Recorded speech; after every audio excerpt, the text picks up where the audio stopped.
President Biden speaking at the UN General Assembly today, accusing Russia of violating the UN Charter.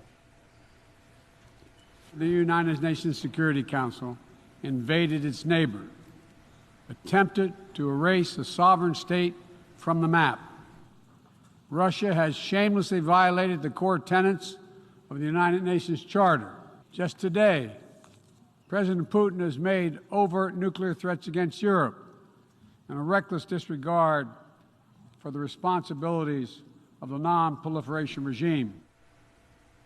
The speech coming hours after Russian President Vladimir Putin announced he is mobilizing hundreds of thousands of additional troops for his invasion of Ukraine. Yahoo Finance's Rick Newman joins us now with more. And Rick, clearly no end in sight for the conflict between Russia and Ukraine, and if anything, obviously escalating here, likely in the short term. Right. And this mobilization of what could be another 300,000 or so Russian troops over the next several months might give Vladimir Putin, the Russian leader, a little bit of extra roadway to keep this war going. But it's also an acknowledgement that he's losing. Yeah. He laid this out in February as a special military operation for a reason. It was supposed to be a limited operation using the peacetime Russian military as it existed at the time. It was not supposed to involve calling back any civilians or causing any unrest in Russia among people who don't want to do this. And this is already turning out to be unpopular in Russia. We're seeing protests, very unusual. Somebody said there was like a 20-mile backup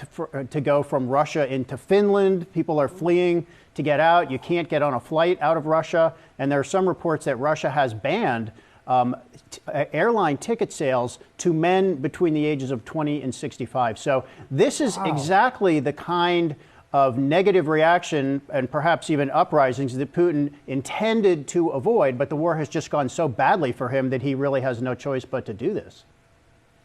And Rick, you really did call it yesterday when Putin put off that address that we were expecting something big to be coming. So then beyond sort of condemning words, do we get any sort of sense from the international community about how they plan on reacting to this move?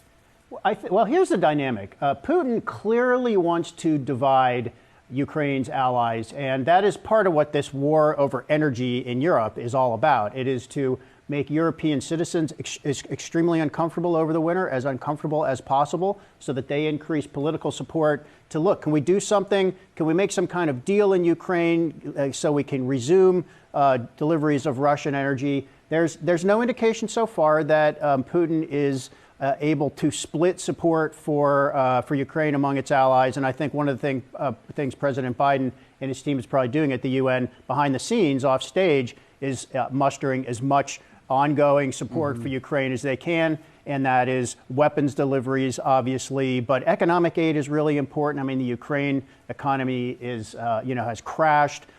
Food aid, humanitarian aid, everything it's going to take, and to line that up for months. I mean, this could still go on for months, even though it's going badly for Russia.